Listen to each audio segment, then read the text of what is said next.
Radio Classique, Social Éco.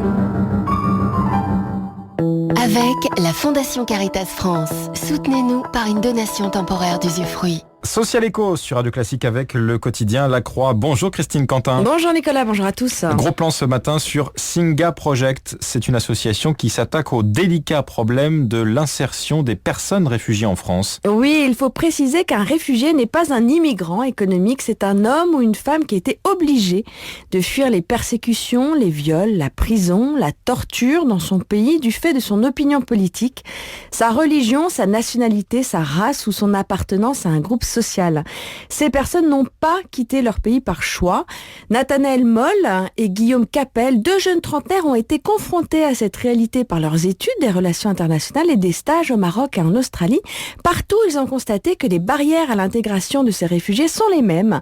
D'abord la non-connaissance de la langue, ensuite des codes culturels et aussi la non-reconnaissance de leurs diplômes et compétences. Certains étaient médecins, avocats, parlent 6 dialectes. Ils doivent non seulement repartir à zéro en arrivant en France, mais comme le dit Nathanaël Moll, il reste à zéro.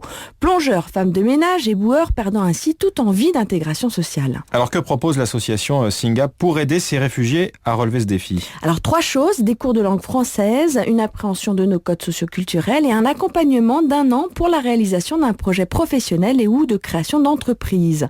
En 2 ans et demi d'activité, Singa Project a fédéré une communauté de soutien de plus de 150 bénévoles, des écoles et des universités qui prêtent leurs locaux pour les cours. Certains étudiants, et pas que, s'engagent à donner un nombre d'heures par semaine. Des associations comme Pro Bono Lab accompagnent la construction de business plans pour le lancement d'une boutique, la réalisation d'une exposition d'art, d'un projet musical. Tous les bénévoles reçoivent une formation par l'équipe de Singa sur la manière de prendre les choses. Par exemple, ne pas demander aux réfugiés pourquoi ils sont là. C'est parfois lié à des situations traumatisantes. Se voir dans des espaces ouverts, se placer à côté de la personne et non pas en face comme dans un interrogatoire. L'un des grands enjeux aujourd'hui de l'association est de démultiplier ses formations online notamment afin d'étendre son action au-delà de la région parisienne. Et alors comment l'association finance-t-elle son action ? Alors Singa Project a plusieurs sources de fonds, un peu de subventions et d'ailleurs on a jusqu'à jeudi soir pour voter pour eux, pour qu'ils intègrent la prochaine promotion de La France s'engage, un programme public de soutien financier aux associations. Singa bénéficie aussi du mécénat de fondations et d'entreprises dont certains salariés participent d'ailleurs à l'intégration des réfugiés.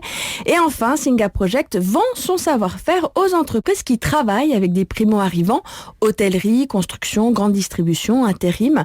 L'objectif est d'apprendre à repérer leurs compétences, comprendre par quoi ces personnes sont passées et leur permettre d'apporter leur savoir-faire au cœur de notre société plutôt que d'en rester en marge. Christine Quentin, Social Éco, rendez-vous sur Internet pour en savoir plus sur cette initiative, singaproject.wordpress.com. Il est presque 7h-5 dans un instant. Comment améliorer la situation économique des sportifs de haut niveau en France ?